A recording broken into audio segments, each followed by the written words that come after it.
どうも皆さんこんばんは、夏目さんちのけんです。白玉あずきの生みの親と赤の他人、さやです。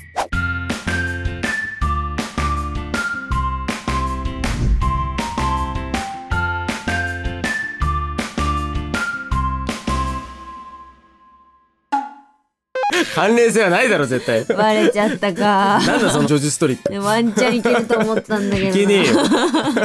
ということで今回ですね、こちらでございます。なんて書いてあるでしょうか。せーの、縄文時代の Windows は Excel 上手？次回もお楽しみに。情報量ぐちゃぐちゃかお前これ。てれれれれれれれ。うちが終わるの？終わっちゃった。知らん番組が終わったらうちの動画が終わった。もう Excel はこれまでだ。エクセルぐらいやれや。ということで、はい、今回ですね、こちらでございます。絵画。絵画。ということで皆さん絵画ってご存知でしょうか。これ絵画って読むんですよ。ご存知でしょうか。それはご存知だと思いますけど。小学2年生で習う漢字だと思います。これは嘘。小学3年生だったらどうこれを落とし前つけてくれるんですか。重てえな罪。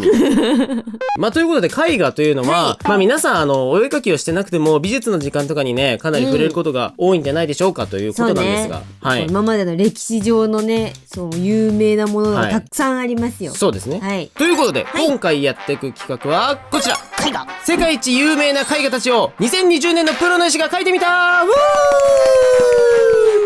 よりはべり今そかりこぶ。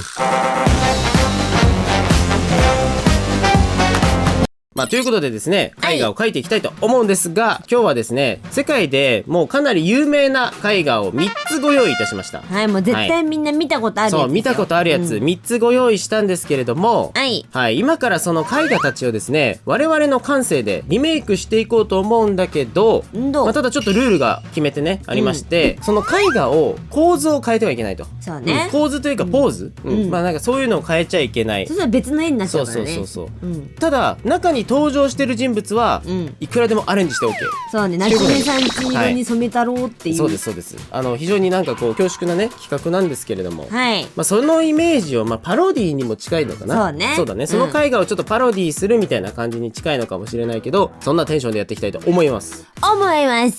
それでは皆さん、葛飾北斎の富岳36景をお手元にご用意ください。お手元にないだろ一番その絵画。はい。ということで早速第1回戦始めていきたいんですが、はい、今回ですね第3回戦3枚の絵画をいろいろ描いていくんですけれども、まずは最初にそれぞれ10分間のアイデアスケッチタイムということで、ラフを描くようなイメージですね。そうね、だいたいこんなの描きたいなとか、っていうのをやっていく感じで、なので今から10分間でそれぞれの絵画ですねアイデアスケッチを描いていくんですが、そのアイデアスケッチの中から1枚ずつ選んで動画の後半にですね仕上げていきたいと思いますので、ガチで描き直してみせますわよ。よろしくお願いします。はい。ということで第1回戦目のテーマでございますが、こちらの絵画ドドンドドン、みんな知ってるでしょ。誰もが知ってるよ。美術の教科書の表紙にもおそらく、こちらですね、世界一有名な絵画と言っても過言ではないんじゃないでしょうか。はい。ヨハネス・フェルメールの代表作、真珠の耳飾りの少女。おわー。ということでこういう名前を聞いていくと皆さんでもフェルメールは聞いたことあるんじゃないかな。でその今回のこのね真珠の耳飾りの少女っていうのが別名青いターバンの少女とも言われてるらしいですね。綺麗だもんね。はい。ということでこの絵画がなぜ魅力的なのかっていうのが、なんか大きく2つ理由があって、眉がないこと、確かにない。そして目の光が不自然に入れられていることっていう2点らしいですね。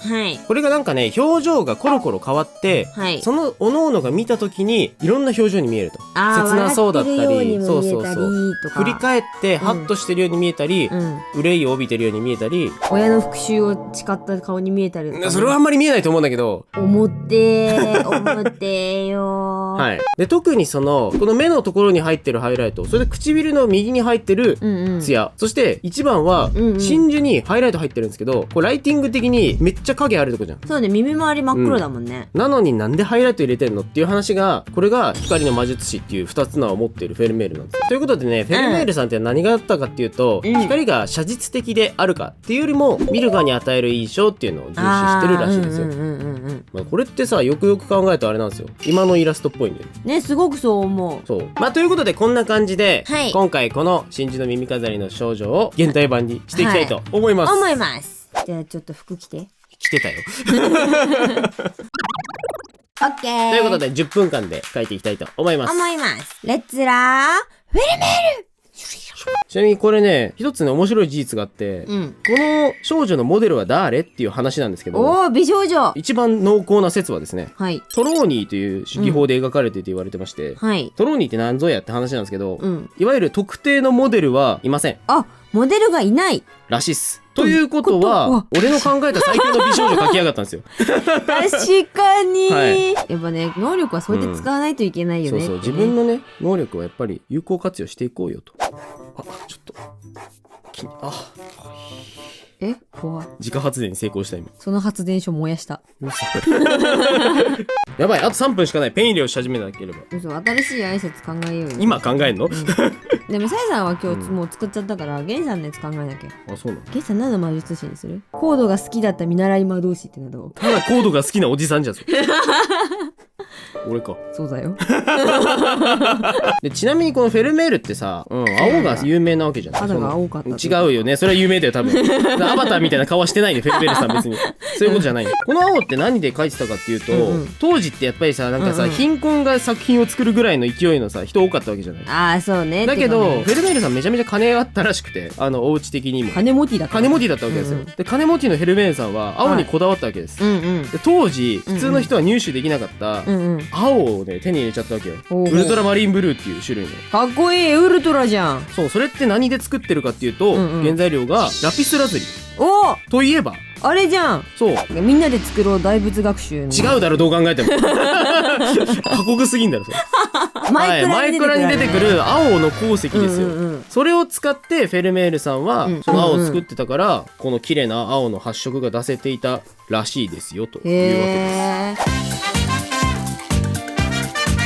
ということでフェルメールさんのアイディアスケッチ「真珠の耳飾りの少女」でリメイク、せーの、デド。おお、お互いなんかポッポしてない？なんかポッポしてますね。どうした？ゲンさんからどうぞ。ゲンさんからいいですか？はい。美術室です。あ、美術室、あ、学校なんだこれ。はい、西日の強い美術室。これカーテン。これ黒板消しクリーナー。鉛筆削りかと。鉛筆削りじゃない。ここにビンビンビンビンビンビンってやるやつ知らん？みんな知ってるよね。偉いね、ちゃんとコードまで書いてるもんね。どこ写真好きやねん。ディテール大事。これは西日の強く差し込む美術室なんですけど、これ中学2年生の美術部員の女の子です。うわー、今性癖ポイント中学2年生。はい、僕中学2年生の女の子の青春感大好きなんですけど、これ太字表記だよ。でこれを書いてる先輩がいるわけですね。中3の先輩がいるんですよ。男の子？はい、男の子です。で男の子のその先輩が美術部の最後の課題みたいなやつで絵画をね描かなきゃいけないと。そこでもう実際のフェルメールの絵を見ただけじゃわからんってなって、美術部の後輩の女の子にモデルやってっていうシチュエーション。ああ、そういうね。この子は好きよ、この先輩のことが。先輩は別に美術が好きだから片思いなのね。そう、この子の片思い、その好きな男の子にずっと観察され続けるっていうこのドキドキ感です。好きそう。なんだそれ。これはこの下にちゃんと制服着てる。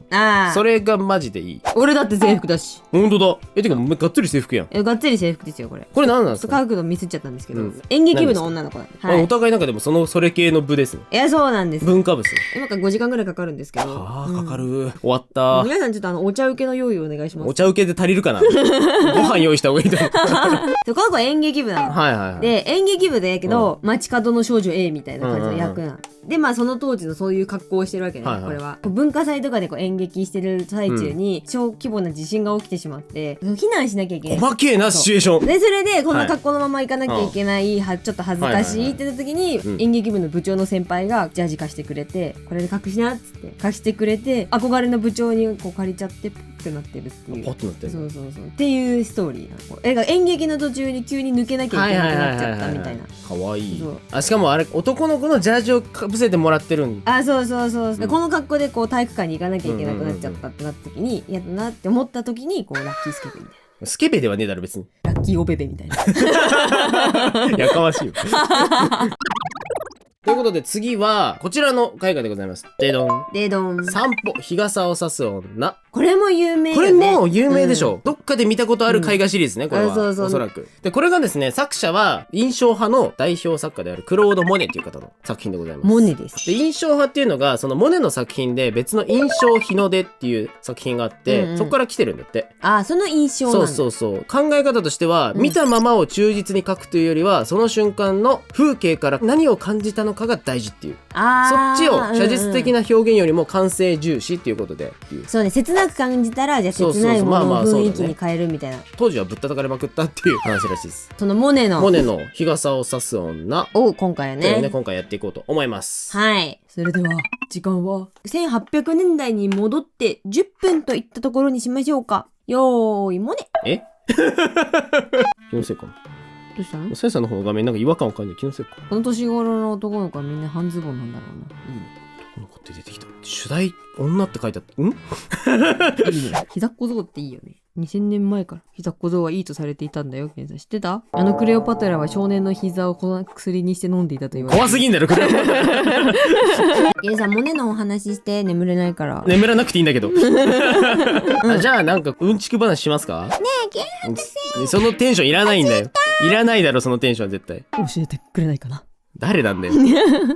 そのテンション嫌だっていう。そんなに変えるのは捨てないで。中間ねえのか中間。教えて。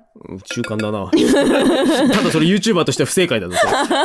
この日傘を差す女っていうのが、実は1作品じゃなくて3回書いてるよねこれ。そうなの？1875年に最初の作品を書いてるわけよ1枚。1枚目がこれ？そう1枚目がみんなにさっき見せたこの作品なんだけど、その後に6年後と10年後にそれぞれ1枚ずつ日傘を描く女っていうテーマで書いてるんですよ。へー。それ何かっていうと1枚目に書いたのは1人目の妻のカミーユとその長男のジャンを書いたんだって。でそれでね少年のジャンと妻のカミーユを書いてるわけなんだけど、そのカミーユっていう女性が子供がいるんだけど、モネとの間にもう一人ジャンの弟ミッシェルっていう次男がいるんだけど、その次男坊を出産するときに亡くなっちゃうの。出産直後に。悲しい。でその亡くなった後に再婚するんだけど、その2人目の妻との子供のシュザンヌっていう子を2回とも書いてるわけ。だけど顔が書いてない。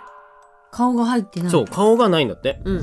それがなんかこう一説によると、その1枚目の妻のカミーユをまだ忘れていなくて、それに思いを馳せて妻の印象をそのまま描き取って娘のシュザンヌに重ねてるんじゃないかっていう激切ないストーリーが。切ないねそれは。急に切ないストーリーが出てきたんですけど、ね、もう回がおもろいよなストーリーがやっぱり、そう書いた時のさ心情とかさ書かれた背景とかね。そうと思うとすごく切なくなって急に締めっぽくなったこの空気をどうにかしてくれさやさん。初だっていいよね。雑すぎんだろ。台無しだよ。ということで10分経過しましたので、日傘を差す女夏目さんちリメイクせーのでどん。どっちも好きそう。性癖の豚汁。出汁出てる。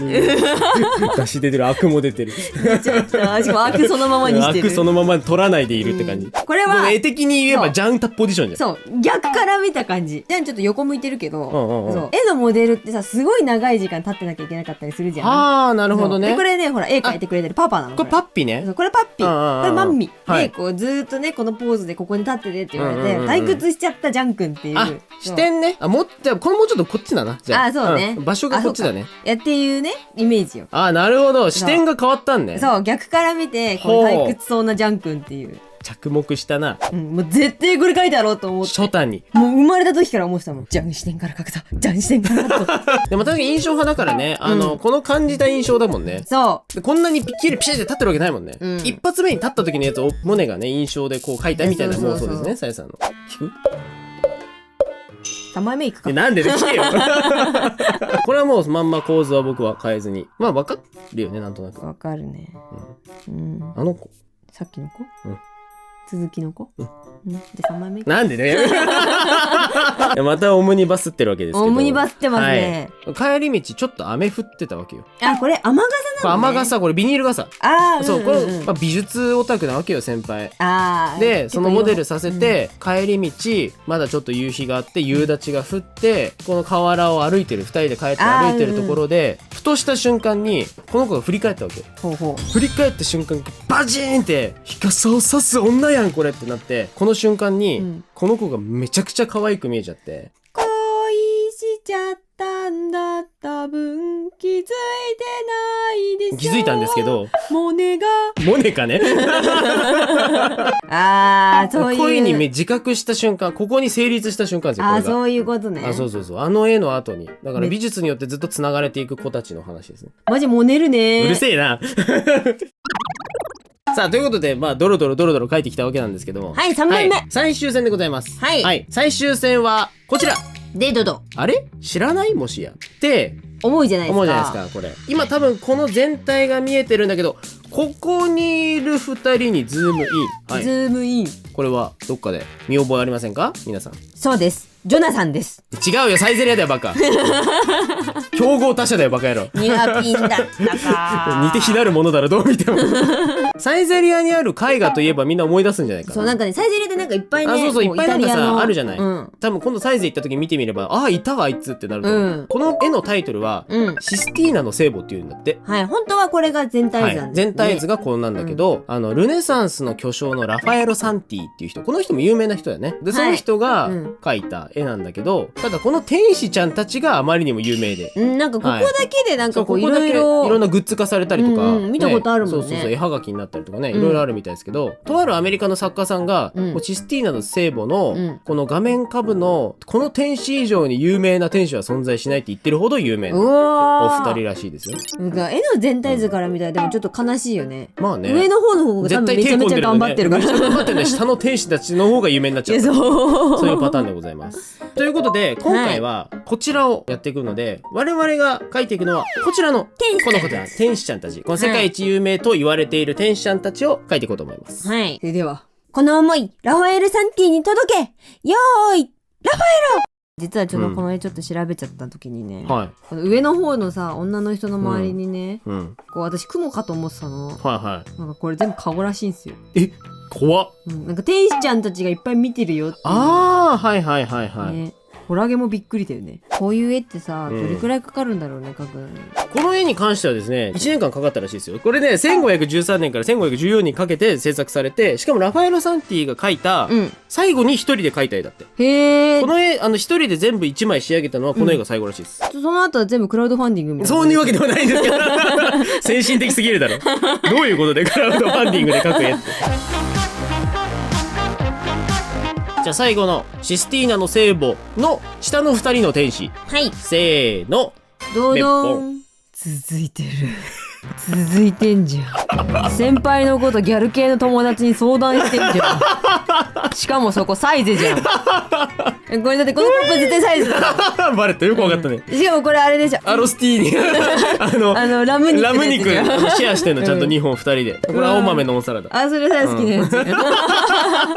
これは完全にもうどうしようって相談してんの。先輩のこと好きなんだけど、あの後もだから後日相談してる。でまさかね、先輩がもう目覚めてるとは知らずに悶々としてるわけよ。って女子として見られてないんだってしょんぼりしてる。それに対してこの子ははあって、そんなやつやめろって言って。こんな私がいるじゃない。そっち？やめて、悩まないで、やめて。でも確かにやめて、ごめん、助けて、間違えちゃった。ゲンさんに間違えたことを言ってしまったことをお詫び申し上げます。これでいいか。うわ、相関図書きやがった。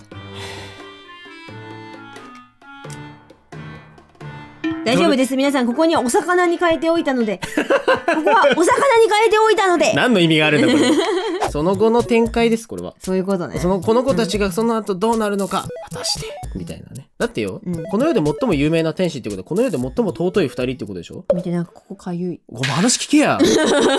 いやもうこれの天使と言ったら我が家のペットちゃんってですよ。ペット？はい。ケモケモショタちゃんたちがお留守番してるところなんですけど、ママとパパたちが今狩りに出てるんで、お腹空いて待ってるんですね。その様子ってとっても天使じゃないですか？会場沸かすね。俺の天使だけど。そうやな。世界で有名な天使というか、俺の天使だけど。そうやな。そんなこと言ったら、俺の天使たちだけど。ちょっと宗教観に偏りすぎてる。これちょっと宗教戦争が起きる。ちょっとここ収集して。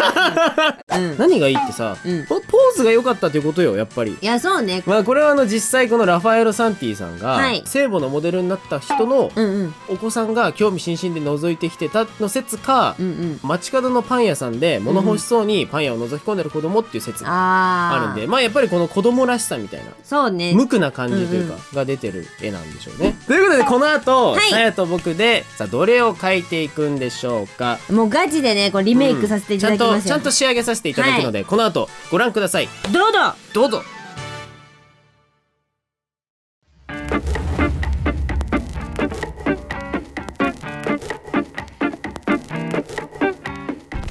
はい、ということで今回も僕もですねタイムラプスに参戦ということなんですけども、僕は日傘を差す女のリメイクやっていきたいと思います。もねります。もねらないでください。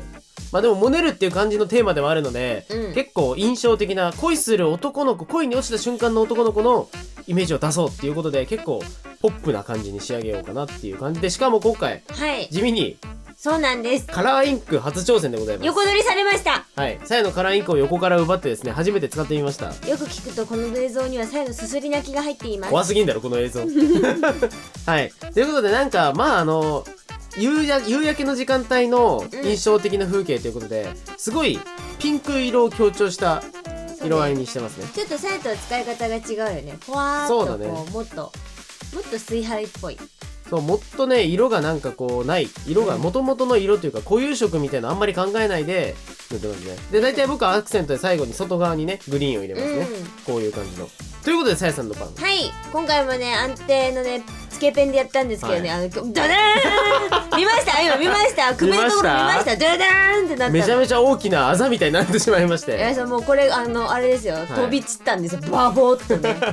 ドライヤー今回ドライヤー多いですね。はい、今回ドライヤー3回ぐらいやってるんですよ、意外にもね。この首のねあざはねボケるんですかね。いやこのね首のあざではね、もうすごい格闘しまくりましたね。